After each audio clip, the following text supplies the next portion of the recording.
Hindi ko na-record. Sayang. Okay.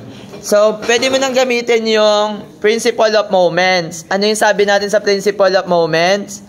The moment produced by the resultant about the m-axis is equal to the moment produced by the forces about m-axis. No? Summation pala to. Summation ng moment.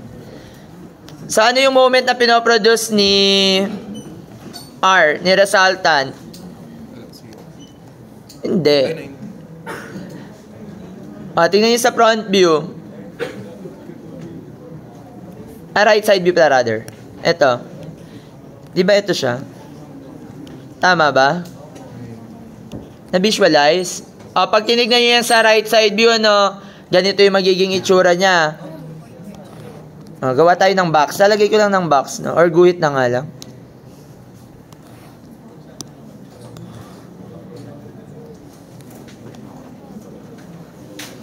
Ito yung right side view, ha? Tapos ito yung m-axis. Imagine niyo perpendicular dyan yung m-axis.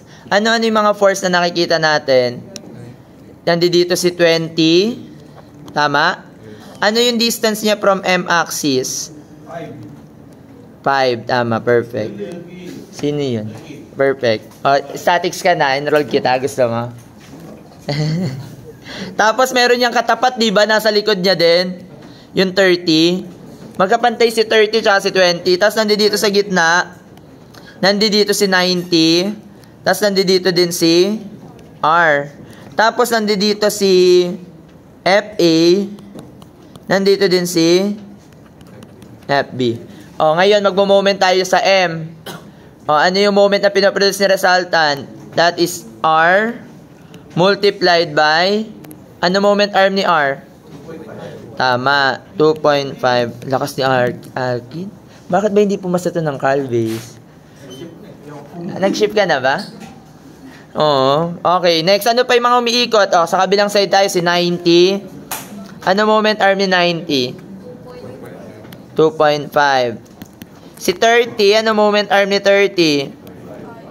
5. Si 20, 5. Pwede nyong gawin ganito, no? Makikita nyo, mas madali yung mabivisualize. So, magkano yung resultant?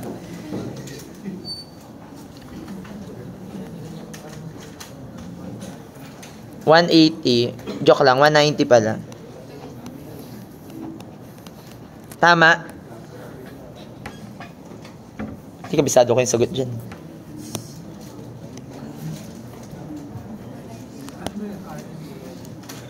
Na-visualize kung paano nangyari ito sa front view, na-imagine na. Di ba parang magtitingin lang kayo ng isometric view talaga pagka 3D, no? Sir, pwede pa rin itry nyo, no? May video ata ako no, na sa x-axis ako. Ang hirap ng x-axis. Kasi 3 equations, 3 unknowns, kailangan nyo ma-solve. Pag pinaikot nyo siya dito, sa x-axis iikot si FA, FB, resultant, tas mga forces. Pagka nag-moment ka sa Y, iikot uli sila. So, madami kang pinapaikot. Sa bagay, sanay naman kayo sa ganyan, di ba? Maraming pinapaikot. Okay na? Paano niya masasolve naman si FA? Saan kayo pwedeng gumawa ng axis? Pwede pa rin kayong gumawa, no? Or kung gusto nyo, sa axis na alam nyo. Pero, I suggest, dito, gawa ko dito axis. No? Anong axis to? Lagay mo na lang na n-axis. Sir, paano yan sa n-axis? Diba? Japan. Okay. So, sa n-axis, ay, Barbie, lumipad. Diba yan yung n-axis? Dodrawing pa ba natin yung ano? Kung gusto nyo drawing, pwede rin. So, gawa ka uli dito. Tama? Ito yung n-axis perpendicular. Tama? Ano yung mga kapantay ni n-axis? Nandito si FB. Tama? Dapat. Ito, 30. Tapos, ito si FA. Nandito si FA. Ano katapat ni FA? 20. Nasa gitna, Si R, tapos si... Nasaan si R? Nasa NUIS. Hindi, joke lang. Okay, ano yung mga distances nito? This is 3. This is 3. Nasundan? O, ngayon, ano ang sabi natin? The moment produced by the resultant about the n-axis is equal to the summation ng moment of the resultant about the n-axis. O, ano yung pinoproduce na resultant? 3 times, joke lang, R times 3. Plus, equals to, ano yung mga forces? Si 90. Ano moment arm ni 90? 3. Si 20, 6. Si FA, 6. O, ano value ni R? 70. De, joke lang. Si R, 190. So, magkano si FA? 30.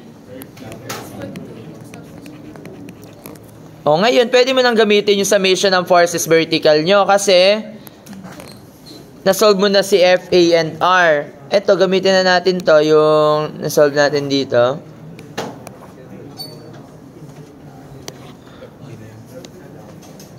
Diba ito yung ginamit natin na summation ng forces vertical? So, substitute nyo lang lahat ng value na nasolve natin. 190 is equal to 30 plus FB plus... So, magkano si FB?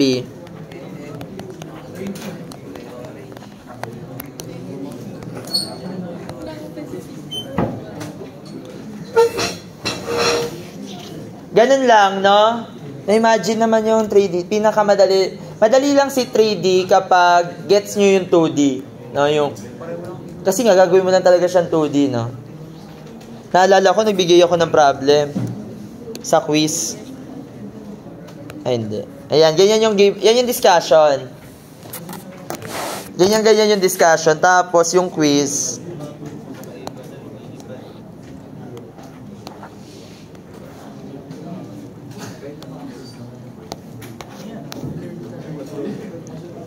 Ayan, hindi ba ko lang yung orientation? Iga ko lang yung mga forces. No, parallel pa rin naman, di ba? Parallel force system pa rin. Ganyan yung binigay ko. Sir, iba na po. Sabi ko, paano iba? Yung mga klase mo ginawag, binaliktad lang nila yung papel nila. Yun na din yung solution. Same problem lang. Binaliktad lang nila yung papel nila. Ay, oo nga, sir, magkamukha lang. Baka mamaya yung binigay na exam, ganito lang. Ayan. Naka-forces pa angat lang naman ba? Tapos kakay.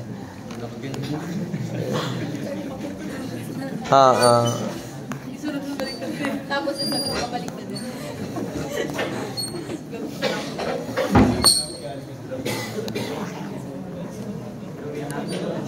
No, ito madali ito sa inyo kasi 2D, no?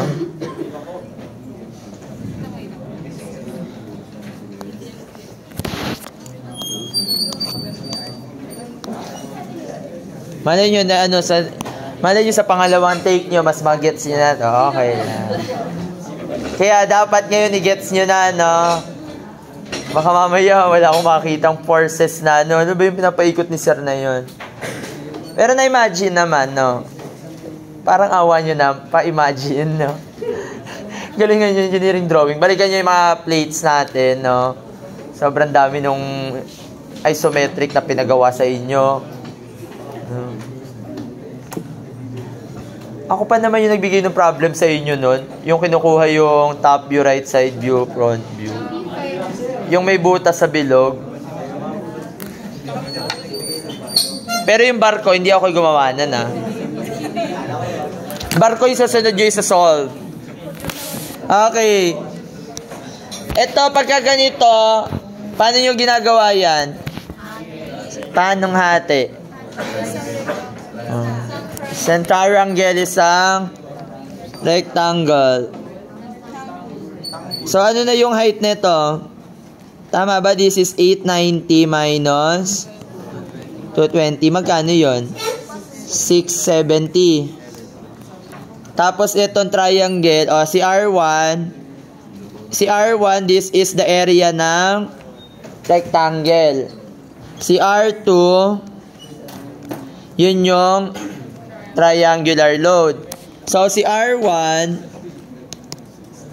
di ba yung R1 natin, that is the area ng rectangular load, which is equal to 220 times 6. Magkano to? Si R2, area ng triangle, no? 1/2 by 670 times 6. Magkano to? 2,000? 1,800? 2010. Tama? Okay. Okay. Wala naman sinabi dito. Calculate the magnitude of the resultant. So, yung resultant natin is yung total R. So, the R is equal to R1 plus R2. That is equal to 3,330 kilonewtons. Then, hinahanap yung location ni R. So, bar X. So, how to solve for bar X? So, ang moment produced by the resultant about point A is equal to the summation ng moment ng mga forces about point A. So, ano yung moment arm ni R? From point A ni R, yung resultant, bar X. Equals to, ano ni mga forces si R1? So, ano yung moment arm ni R1 from point A? Tama? This is 3. Okay, magaling. O, ano naman yung moment arm ni R2? 2/3 ni 6. Which is 4. Substitute. Ang R1 times 3 plus R2 times 4. O, salpak nyo lang yung mga values na nakuha natin. So, that is 330 bar X is equal to R1 1320 times 3 plus R2. So, magkano si bar X?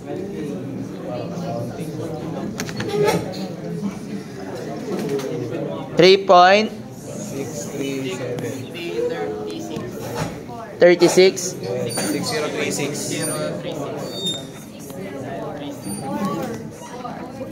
Kahit ilan, okay lang po, no?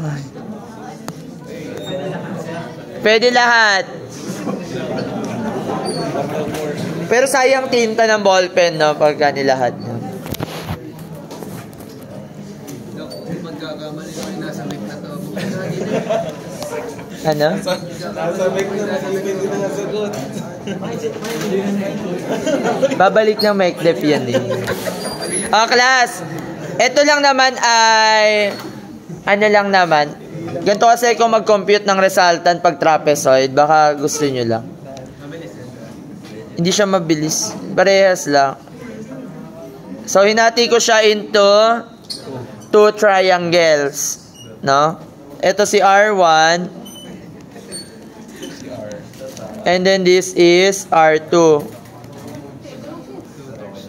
Oh, hindi naman. Okay lang naman kahit di mo aralin to, no? I mean, ano lang naman, baka mas madali, ganun. Nasa tos. Paano? Tingnan nyo, ang R1 nyo, di ba ang R1 area ng triangle, 1/2 base times height? That is 220 times 6. And then R2, 1/2 base. Ano yung base niya? Di ba parang ito din yung triangle? Yes. Oh, that is 890. Tapos yung perpendicular distance niya, 6. Oh, edi 890 times 6. Oh, di ba hindi ka na nag-minus? So, magkano siya? 130.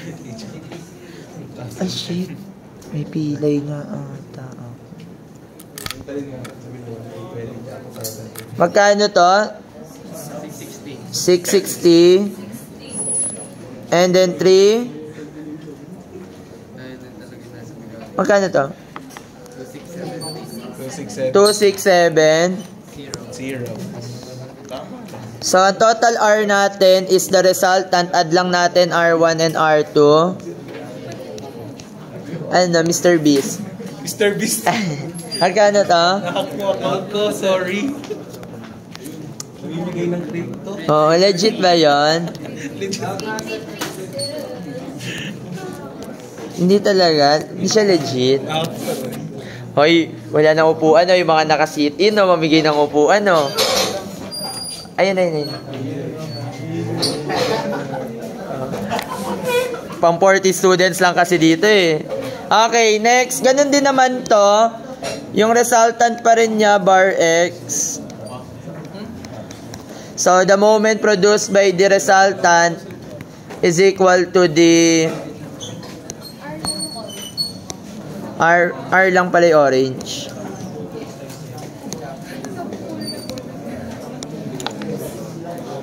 Then, summation ng moment ng forces about 8. So, R times bar X is equal to R1. Ano yung moment arm ni R1? Di ba 1/3 to? Simula sa vertex. Ay, hindi. 1/3 nga dito. 1/3 ng 6, that's 2. Plus R2 times 4. So, substitute lang natin. 330 bar X is equal to R1. 660 times 2 plus 2670 times 4.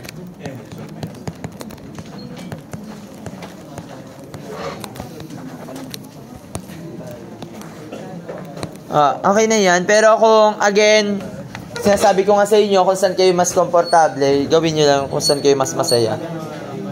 Ito na lang. Kung saan kayo masasaya, no? Kahit saan, okay lang, no? Bahala kayo.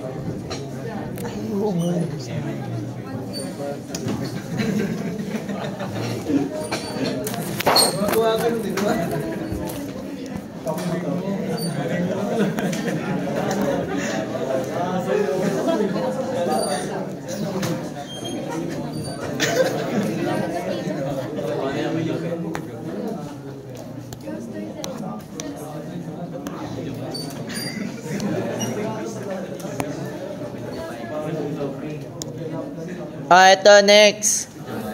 Determine the magnitude and location of the equivalent resultant force acting on the shaft. Teka lang, hanap tayo ng mas magandang ano.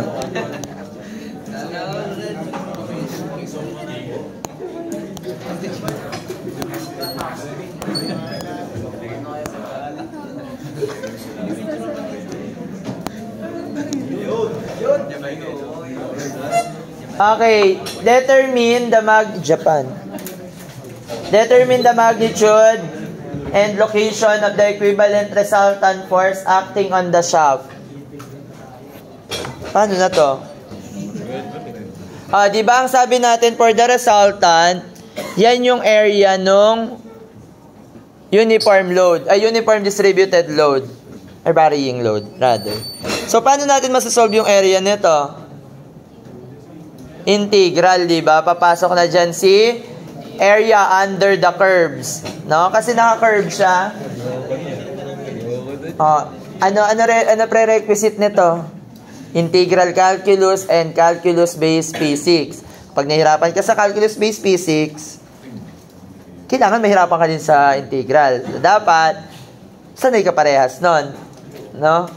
Sir, kinalimutan ko na. Maitagos nyo lang. O dito, pagka ito, hindi nyo naitagos. Okay. So, ang area nito, madali lang naman to actually. Di ba ang sabi natin, pwede tayong kumuha ng strip. No? Ano yung area ng strip na to? Kapag kumuha ka ng strip, may thickness yan na dx.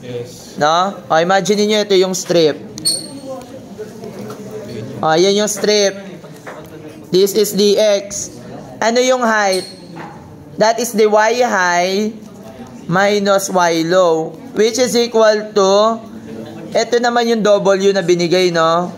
yan na yung height ng W. So, magkano yung W niya? That is 60x squared. O, ano, since strip yan, ano ba yung area ng rectangle? Base times height lang, di ba? O, edi, ang differential area niya is 60x squared dx. Tama? Kapag meron kang differential area, so ito na din yung differential resultant natin, no? Pagka ganito, may derivatives, so integrate. So ano ang integral ng dA? My God. Ha? Di ba? Ano ang integral ng dx? X. O yan ang integral ng dA. Eh dA.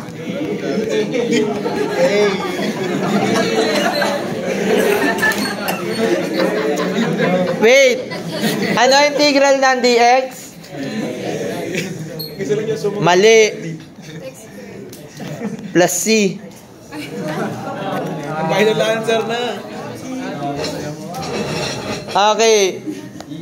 Tapos, maglalagay ka lang ng plus C kapag walang limits. Diba? Pero pag may limits, tanggalin mo na si constant of integration.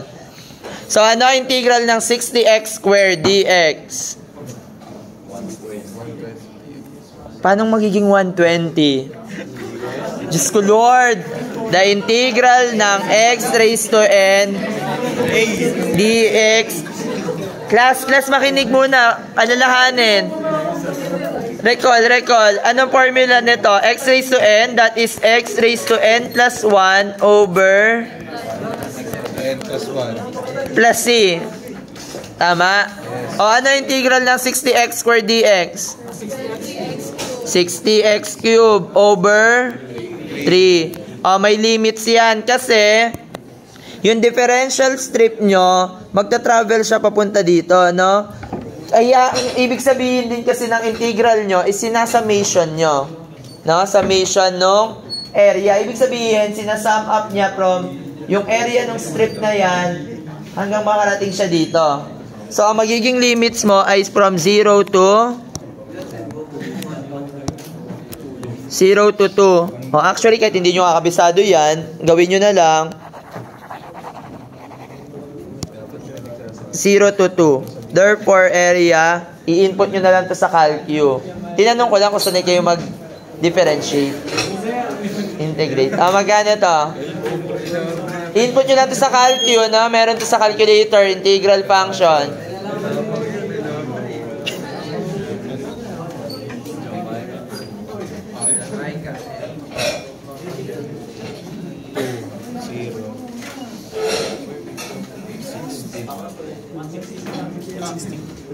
$160. Ibig sabihin, yung resultant natin is equal to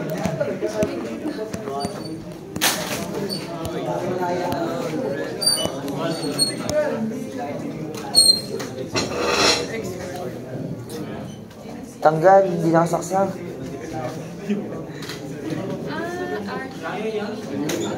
Okay. Ngayon, di ba yung location ng resultant ay dun sa centroids? Di ba? O ngayon, pwede nyo nung gawin, yung resultant natin, ang tagal niya sa discussion. Okay, yung resultant nito, tayo sumulat. Naubusan ng tinta. Power off. The Bluetooth device ay kumonek.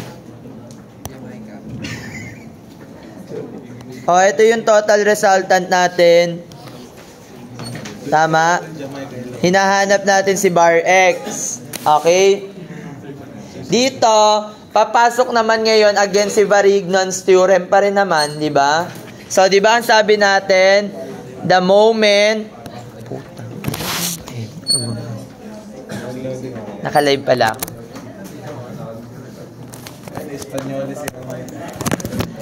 The moment produced by the resultant about point A is equal to the moment of the forces about A. O, ano ibig sabihin yan?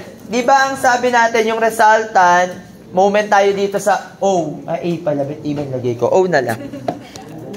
O. Okay.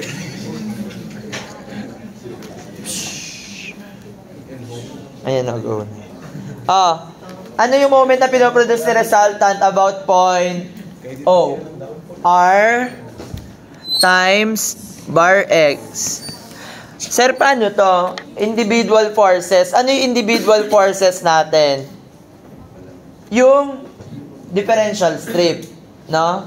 Ano yung distance ng differential strip from point O? X. E di lagay mo, that is X times the differential area.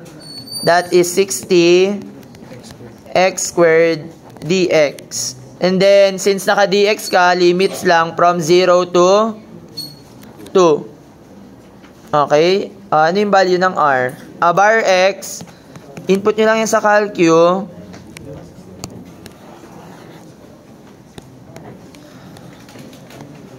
Divided by 160.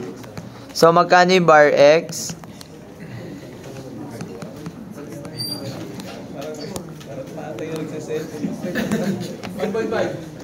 Wow, bilis.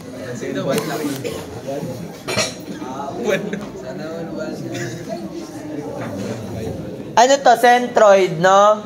Yung moment arm niya, yung X times differential area. No? Kasunod to nung ano, alam ko nag-centroid kayo kay Sir Clark. Si Sir Clark ba prof nyo? Na ganun kayo, alam ko. Kasama yun sa exam nyo, na-solve nyo yun eh. Ang hirap-hirap pa nga nung form yun sa inyo, di ba? Ganun yung ano natin.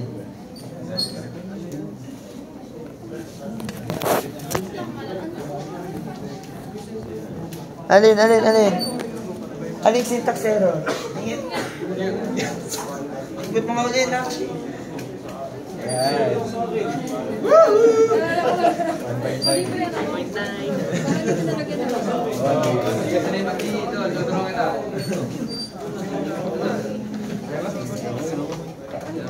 Ano ba yan? CE pa ba to?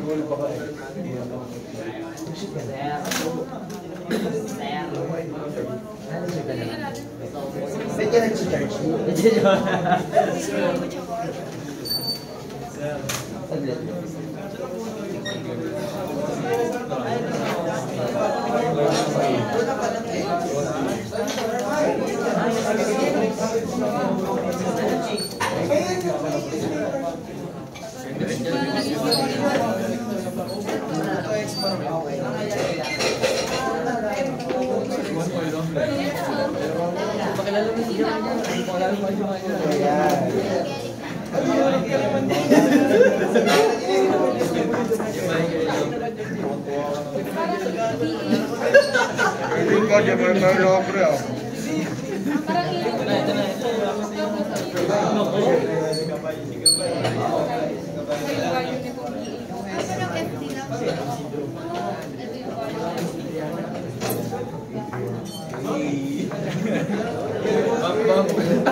May lumalapit sa akin dun.